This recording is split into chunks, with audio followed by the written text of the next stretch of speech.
Космоэнергетикадағы қызықтарды соңғы кезде айта бергім келеді ғой. Сен өсе бастасаң, бұл біреулерге ұнамайды. Әсіресе сен білімді жасырмай, ашық бере бастасаң, бағаны қолжетімді қылсаң, адамдарға шынайы көмектесе бастасаң, тырнақшаның ішіндегі эксперттер пайда болады екен.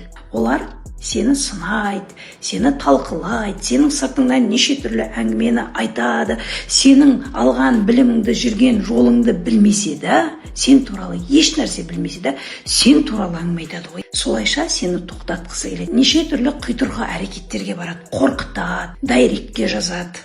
Біреулер арқылы сәлем айтады. Осы жерде бір нәрсені түсіну керек. Бәсекелестік деген қорқыныштан туады екен ғой. Ал миссия ішкі сенімнен туады. Мен ешкіммен бәсекеге түспеймін. Өйткені менің жолым бөлек, менің миссиям бар, менің ниетім таза. Егер сенің жұмысың, сенің әрекеттерің біреуді ашуландырса, демек сен бір нәрсені дұрыс жасап жатырсың.